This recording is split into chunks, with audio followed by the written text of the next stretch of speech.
On the Listener app and on your radio. This is Triple M's Rush Hour with JB and Billy, and week one of the finals has been run and won. And for 4 and 20, a Perth-based Damian Barrett joins us. Wrapping up the weekend of footy. Get Purple in here and discuss footy.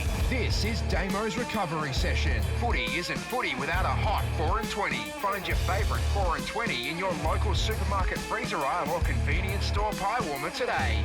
Oh, I love 4 and 20 pies. Yeah, you always talk about it. Jeez, they're good. Hey, Perth Purple joins us. Welcome to you. Hello, Jim. Hello, Bill. What are the numbers in Perth? Any numbers over there, Damo? Because I tell you what, if there's one or two. Oh, no. Sucked in. No, last I checked, Bill, there's 0, 0, 0, 0, 0. Just all those measurements you need to have down low, they're zero. Still 10 days for you to have a little outbreak, Purple. Hey, 3 pretty ordinary finals and 1 ripper. Yeah, I reckon it's a fair way to summarise the weekend. The one ripper, I'm assuming you're referring to, being the elimination final, Sydney Swans v GWS, and the storyline of the weekend came out of that game, didn't it, Jim, with Toby Greene finding his way into the path, and not just into the path, but through the path of umpire Matt Stevic. And look, I've been really surprised at some of the commentary around it. It started with Luke Hodge even in the post-match. Defensive of the actions, even when he interviewed him, gave him the soft question rather than just the question, let him answer it. And I just cannot see a way he plays, not just this week, but the next game, be that a preliminary final if they get over the Cats or a grand final or even round 1 next year. I think it's 2 weeks and quite possibly more than that. Look, and so disappointing for Leon Cameron. With everything he's had thrown at him all year, he finally manages, which I've said for a long time, is an extraordinary coaching performance to get that team into the finals. Yep. Then they beat Sydney, which was a great result. Now they're likely to go into the game against Geelong without their best player for the most ridiculous of reasons. Yep. So he'd be tearing his hair out. And they got some injuries too, Damo, too. Yeah, they did have a few injuries out of it. Tom Green's got an issue with an arm. Shoulder. You had a look at Cumming, Isaac. who has an ankle situation. They're hopeful that they're both going to be right. And Reid also pulled up pretty sore too. So that's on top of what they've already been dealing with this year Spot in on. that space. So if it wasn't Toby running, it wasn't Toby that did that action, what would happen to the person? Bill, I know we talk about this often with Toby Greene being in the news for the wrong reasons. Yeah. This has got nothing, in my eyes, to do with Toby Greene. No. This is a footballer I know. choosing. Yeah, look, it's a valid part, Bill, but I don't see it this way. I just feel that this has to be dealt with in the way that it should have been dealt with. I had a problem with Lachie Neale getting off his contact with the umpire. Now, some people didn't, and I get that. It's an opinion game, but he had blood on his face or his body. He wanted to alert the umpire to that situation, but the fact we've conditioned, Jim and Bill, players to having the allowance on certain occasions to touch an umpire is just wrong. It should not have been in Lachie Neale's head. It certainly shouldn't have been in Toby Greene's head that it's okay to walk past Matt Stevic and into him on the way to the huddle. But we've allowed it over the journey to have a caveat on contact with umpires to the point where it has been allowed. Players have been fined and not suspended, but there's no spin on this one with me. And again, unless I'm just misseeing and misreading and misinterpreting what I believe I saw on the weekend, now that we've seen all angles on it, it has to be not just a 1 week, Bill. It has to be pretty significant. No, I'm saying if it was another fiery customer, I don't know, Jack Viney, what would happen to him? He would get rubbed out, wouldn't he? Yeah, well, yes, he would. So because it's Mitch Toby. Robinson doesn't. Someone like that, someone like that. I'm just saying. Look, I think you're love right. Toby Greene's we all love him. ability to play footy, but you cannot touch an umpire. It's and so for me, Purple, this goes straight to Gil McLachlan. I mean, I know it's going to the tribunal, it's but bigger, isn't it? I think the CEO of the AFL just steps in and goes, right, this is how we need to make sure this doesn't happen again, because otherwise kids are watching, local comps are watching. You know, the umpires already get pounded enough around Australia for, across the fence at local footy, etc. Yeah. We've just got to make a statement for the game that they are never, ever to be touched in any way, shape or form. Yeah, I couldn't agree more, Jim, and the intimidating component to it as well. We know he was worked up. It needs to be factored in. It needs to be factored in. He was given the free kick. He then gave the free kick away. Right. He wasn't happy with the latter of those 2 free kicks, obviously, and he then just walked straight at him. And, I mean, Matt Stevic is as good an umpire as there's been in the history of the game. And I thought the way he was right, the way he didn't move out of Toby Greene's path, nor should should he have to. It happened earlier in the year against Carlton. Toby Greene did walk toward an umpire. The umpire chose to just move enough for the contact to not happen. He probably dodged the bullet on that occasion in that regard. So, look, that's the negative out of the weekend. Well, the other thing, though, Purple, before we move on from that, is we had a look at it yesterday on 7. His record of misdemeanour in finals is outrageous. 4 of them he's copped significant fines, and another one he's rubbed out. Yeah, well, he escaped the Bontempelli situation, if you recall, but then the next week copped it with a week's ban with a similar hand around face movement. Missed that year's preliminary final, so he's already paid a price of significance when it comes to finals action. So yeah, look, and the studs up was one of the cases that he was involved in. He just finds himself in these situations, but it's not good enough. And look, I actually the more I think about it, I really hope they come down hard, not just with the 1 week, not just with the 2, maybe even more. Well, it's a shame because he's a hell of a player, and you would love him to be at Leon Cameron's disposal. What else? Yeah, we'll stay, given we've started with the negative side of this conversation we have on Mondays after a round of footy. Geelong, Bill, we need to whack them in at number 2 there on the negatives out of the well, round 23, 42 points up against Melbourne. Didn't stay in front in that game and then go to play a qualifying final against Port Adelaide and just get blown away. It's a worry that this has happened yet again. 6 wins only, 14 losses since the premiership success of 2011. In finals, we're witnessing something that we've seen before, and I can't see a way back now. I really can't. There wasn't enough spark in that team to change it round. I mean, they might get over the Giants, and they should get over the Giants in a semi-final, but I just can't see them now beating the teams that finished above them. For me, Tom Stewart was always a massive out. As soon as we all heard he had a foot issue, everyone went, no, that's going to be very hard. But Jack Henry's replaced him. No, Jack Henry did a great job, but I didn't think his omission would be as stark as it was.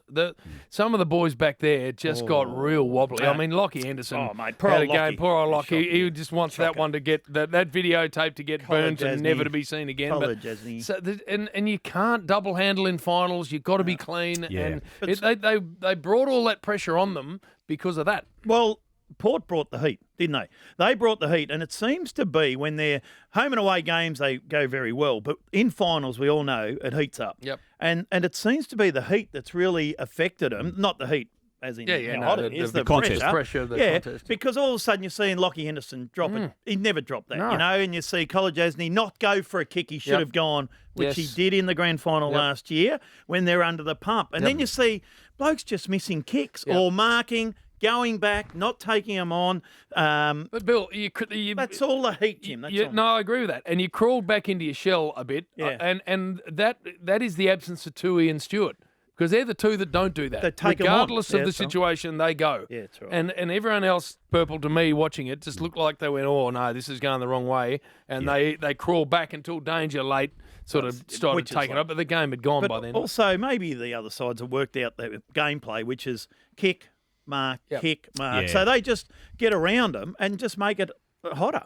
But we always say that the teams that lose in the qualifying finals, that's it, straight sets, and they always find a way to respond. So I'd expect Chris Scott to do a very good job this week. I hope you're right. Because Brisbane are in the same bucket for me. Yeah, well, let's go to them because, again, without key players in their team, as Geelong is without Tui and more so Stewart, the Hipwood omission and unavailability after the knee injury in round 18, that's a serious issue for them. Cam Rayner out at the start of the year. And McStay getting hit early and will miss again this week because of the concussion protocols around that. So there's excuses, there's reasons, but again, they're falling away, aren't they? And if you go back to this reign of top 4 finishes for the Lions, Jim, 2019 out in straight sets in Gabba finals. Last year, won the qualifying final, lost the preliminary final, and here they are starting 2021, again in a top 4 position, losing a qualifying final. So there's a timeline and a scorecard now which is not favourable. It's 1 win, 4 losses. In that, particular top 4 finish era for the Lions, and they've got to rectify it this week, and it's going to be very hard to because they're coming up against a team which found its mojo again out of the elimination finals. Sydney Swans, just continue with the losers, so to speak. It's a season lost in many ways, and they lost it themselves by failing to kick accurately, Bill, in that last quarter. Well, 2 goals, 7. The last 6 behinds of the game was all Sydney. Yeah. And there's a couple of bad misses there. A couple of real bad ones. Wicks was a shocker. No, the other kid that missed it. Oh, Bell, set shot. That was a shocker, that one, yeah. No, but those two, you're kicking them. Yeah, he got it. I mean, Wicks turns around 30, 25 out, all the goal face ahead of him, no pressure, misses, and then Bell with a set shot. So those two really hurt. And those poor kids, I mean, they're both young. They've got 6 months to think about that, and you don't want any of that for a young footballer. But it just shows Purple finals. It brings a microscope and a focus that home and away footy just doesn't. We're going to take a break. Essendon we're going to discuss next. So we're just going to spill over to the other side, and then we'll get to the positives. It's the Rush Hour, Triple M. JB and Bill, this is Triple M's Rush Hour, and for 4 and 20, Damian Barrett is in the studio to chat finals. So really disappointing for Sydney to lose an elimination final by just a point, but still, that's the end of the season. So Horse, we're going to hear from, actually, we already have heard from at the top. Not happy. But also the Bombers did a great job to get into the finals, Purple, but the second half yesterday, they fell away badly. Yeah, and as that game was getting well and truly away from them, initially with umpires and some of those decisions, which you, I think, rightly highlighted on your Channel 7 call, Jim, you also then went into the other mode, and that being a reminder for Essendon fans, which they didn't need, that during the game, it was 6,203 days that they had last won a final in, and that's now 6,204 today. So, it's look, I'm still a buyer of Essendon stock. I felt they had a really good back half of the year, and I'm not. I don't subscribe to the problems that sometimes can be caused in losing an elimination final that way. I think there's enough positive out of this year to be really happy if you're a Bomber. I think so. No, I agree. I think they've got good young players coming through too. So. It's funny. It's not funny, Damo. Shut up. But they kicked their lowest score for the year, like Geelong. Lowest score for the year in the final. In a final, yeah. Strange. Hey, Bill, have you ever tried to ride a bike down some stairs or off a balcony or a terrace down to a lower part of the ground? Bloody oath. Maybe especially after when midnight. I'm on the frothies. You do it on the frothies because you fall over or fall off and you're okay. Except Unless if you're Jaidyn Stephenson and you do it and you break. What does that mean from an injury point of view for him? How long is he going to be out for like all the pre-season? What does it mean? It's not ideal. I mean, the last report I read was he was in hospital and would be for a period of time, whatever that means. So it's not as if he could just be checked straight out. And look, I don't know what it means for a running player, Jim, and someone who's so light anyway, and someone who had a pretty good season. I don't think it was an extraordinarily good season, but a good season at his new club in North Melbourne, having had quite a good career until 2020 at Collingwood previously. So it's just one of those moments in footy where you just shake your head and wonder, don't you? But again, you can't be too critical across the board because of the effect that obviously COVID-19 is having on so many people and forcing them into situations and maybe mindsets and positions that are not natural. So you cut him some slack, but I think leave the bike alone, trying to ride it down a set of stairs. The CEO of a footy club or the footy manager of a footy club, all 18. How many times would you just shake your head? Waiting for that call. You would. You just go, middle of the night. How does that happen? And you pick it up and you go, who is it? It's not Jaidyn again, is it? Yeah. It is, right. You just cannot believe it. Hey, positives. And then he tried to get the doctors to not tell North Melbourne too, which what the hell? Sort of start Friday night. Port Adelaide, very good. Made a nice little statement. They were the massive winners to me out of the weekend. It's all coming together, isn't it? 10 of 11 now in their last performances this year have been wins. The injuries that they had through most of the season, they've disappeared. They've got a full list to choose from effectively. They're on their home ground. They've got the one remaining home ground advantage for this season, and that would have been in a normal season. They would have only got the prelim final at Adelaide Oval as they've got, and then had to come to Melbourne. Well, this year it's most likely they'll go to Perth after, hopefully for their sake, winning that game. So it's all normal. It's all normal for Port, and they've just got a toughness, haven't they, about them that is finals ready. It's finals football, and I couldn't not have been more impressed with what they did against the Cats.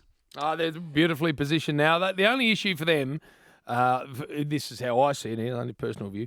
The only issue for them, Purple, is they are likely to see the Bulldogs. Aren't they? Who are the Bulldogs playing? Bulldogs. Brisbane. Sorry, they're on the, if you like, the wrong side of who they're going to meet. So for me, Melbourne, Geelong, unless they can create something extraordinary, or GWS, I think Melbourne start massive favourites in that prelim. Whereas the Port Adelaide Footy Club will meet a really good side in either the Dogs or Brisbane, whoever gets Coming through. out of that game. But I agree, they were fantastic, as were Melbourne, by the way. Yeah, they were. And again, they're just so reliable, aren't they? They've regularly spoken, haven't they? You hear Simon Goodwin, we just got to get the game the way we want to play it. And sometimes it takes 10 minutes, sometimes it takes 3 quarters in 10 minutes, but they get it done, don't they? And they don't deviate off their own plans, which I think is as crucial as anything. I reckon they've got one problem area, though, Jim. I was going to say, I don't think they've got a problem area, but what is it, Damo? It could be the Joel Smith, and I don't want to focus on him personally, but Charlie Cameron did kick 5 goals in that game. You've got Michael Hibberd, who's not in the team by choice. Yeah.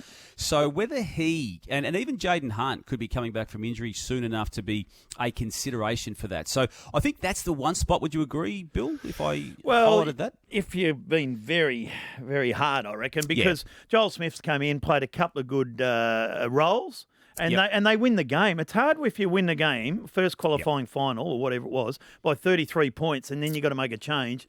Even I would like to see the Pig, because he would have been the one you'd send to Charlie Cameron, drive him mad, just nudge him, bump him, just do all annoy that. him. Yeah, annoy him. Yeah, exactly. And maybe give him a free kick on the boundary line 45 metres from goal, just to, concede that part of it. Can you see, either of you, any sentimentality around what lies ahead for Nathan Jones? Obviously, the great Nathan Jones from a Melbourne perspective. No, especially not, because they play Optus Stadium now hopefully for their sake twice. Especially if, I don't know what the weather's like over there, Purple, but for the next, couple of weeks, if it gets into the early 20s it's a fast, wide ground, the problem is he's covering the ground for Jonesy. We all love him. We all know him. He's a ripping bloke, but I just think the leg speed factor will see him not come in. I'm with you on that too. And while some people are subscribing to the view, well, if they get to the grand final, make him the medical sub, the 23rd man. But what happens if someone goes down in the first 7 minutes? You're then exposed, aren't you? So as much as I think every single person in footy, and certainly everyone attached to the Melbourne Footy Club, would love that to be the case, I just and it would be not in sync with how they've managed to select the team this year, haven't they? They've made the brave calls. I mean, they put Ben Brown back to the VFL after he finally got back into the team after that surgery in the off-season and early season. So, look, they've been tough the whole year on and off field. And you mentioned Leon Cameron before, Jim. He extraordinarily now has won 7 finals. He's won those 7 finals over 5 different seasons. It's quite extraordinary, isn't it, when you think of it that way? And he's completely changed the way that side plays. That's what I love. Yeah, they were outside, they were run and gun, they were that tsunami running from half back. All of that was what they were. What were they? What was parked in the garage? Yeah, the Ferraris. Ferrari, they were. Yeah, all of that. And now they are tough. They're tough and in tight. All-wheel drive. No, it's brilliant. I think he's adapted with the stock he's got, and I couldn't be more impressed with Leon Cameron. I reckon he's brilliant. And even within the confines of 2021, when they opened up with a 0-3 start and still got it together all the way through to making and then winning a final, it's just full credit. Luke Beveridge as well. Well done to him. They were very good yesterday. Yeah, they were. And again, we're talking about teams making tough decisions off the field. Well, his decision, now I don't know whether Cordy was so far gone in terms of he couldn't play the game, but ultimately he came out. But the reason I raised it is Gardner came in, but they kept Shaki in the team and then put Jason Johannesson on as the medical sub. And the rain had already been forecast, and rightly, I think you and your coverage were questioning it. And look, I certainly was once I was aware of what was going on, and yet it was a match-winning call, wasn't it? Because Shaki up forward line had probably his best game for the Bulldogs, and it allowed Norton to be the player that we know he can and needs to be for them to do something. And I thought Bontempelli ground his way through the game, had a really ordinary, by his standards, fortnight prior to it. But, after quarter time was good. Bailey Smith, I thought, was really good. I tell you love Waitman, don't you? Love that urgency, the fun, the enjoyment. When he kicks a goal, he gets around the blokes. He's fantastic. The finishing, and that's what it is. His ability to finish is nuts. But he's excited to be out there and jumping on blokes and getting them going. It's some of the official work around him, like the 2 free kicks. The one Zach Merritt just barreled him over the line. This is a final. You're never paying that. But the other one was Draper. He actually went under his armpit. Yeah, I know. Draper didn't even realise he touched him. No. He's looking at the ump going, what the hell are you paying that for? No, he didn't. And fortunately, I think that the way the game unfolded, it didn't mean that was the reason Essendon lost. At one stage, it was going to be, the big reason they lost, but they just weren't able to match it. No, they were too good, and he is a fine young player. But it's more. This is more for me a message to the umpires, and that is we love Bill. You played in heaps Don't of them. guess. Just put the whistle away and let the players play in finals. That's what we love. We love this time of the year. Just let it go. But then you start picking them out, and I'm like, come on. And they hurt you. When they're goals, direct goals, they do hurt. No doubt about that. So just the next 3 weeks, just Put it away. Let that go and let the players play. That's what we love about finals. Anything else, Purple, before we let you quarantine in Perth? Yeah, we're going to leave the. I think you suggested last week, Bill, that we leave the buses alone now that the home and away season is. So we'll just leave the ones we've already got out. At Carlton and West Coast that we had there, and we'll just let them sort themselves out. But we won't add any to the fleet. None down the road. We'll send one to the quarantine hotel in Perth. What are you cooking up today, look Damo? at it from your window. What are you cooking up today, Damo? And what are you drinking? What red today? No, we might try and stay off that today, Bill. But we've got some steak in the fridge, I think. So we might try and manufacture something there. Yeah, you're going beautifully, Purple. Thanks for that. Cheers, boys. See you, mate. Damo's recovery session on Triple M's Rush Hour. Footy isn't footy without a hot 4 and 20. Find your favourite 4 and 20 in your local supermarket freezer aisle or convenience store pie warmer today. On the Listener app and on Triple M, this is the Rush Hour with JB and Billy.